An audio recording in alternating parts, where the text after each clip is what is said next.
AZCO Corp designed and manufactured a custom cut-to-length station to precisely cut felt material with an adhesive backing. Material is guided into the assembly through the infeed opening.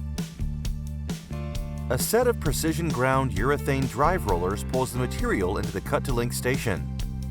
Top idler roller is pneumatically preloaded, which includes a pneumatic cylinder, pressure regulator, and air switch. Pressure between rollers can be adjusted. An internal guide directs the material from the drive rollers into the knife assembly.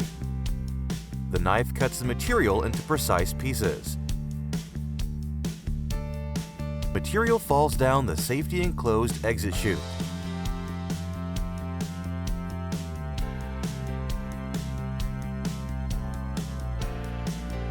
Mounting holes allow for easy installation.